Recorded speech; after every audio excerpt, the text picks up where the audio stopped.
Hinikayat ng National Anti-Poverty Commission ang mga local government unit na bumuo at magpatupad ng mga programang direktang tutugon sa pangangailangan ng mga mahihirap at nasa laylayan upang makatulong sa pagpapababa ng poverty rate sa bansa.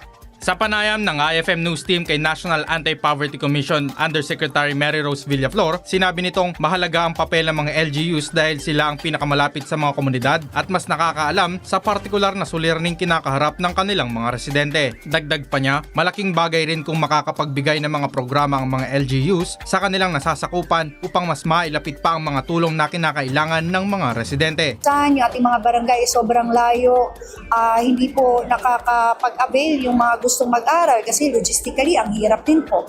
Kaya in-encourage natin sana na may gumawa ang LGU ng program na papaipalapit yung tulong po sa kanila. Sa pamamagitan ng pagtutulungan ng NAPSI, LGUs, pambansang ahensya at mga sektor ng komunidad, inaasahang mas mailalapit ang mga serbisyo at oportunidad sa mga Pilipinong nasa laylayan at mas mapalakas ang pagsisikap na mabawasan ng kahirapan sa bansa. Para sa IFM News, ako si Idol Stanley Talatad.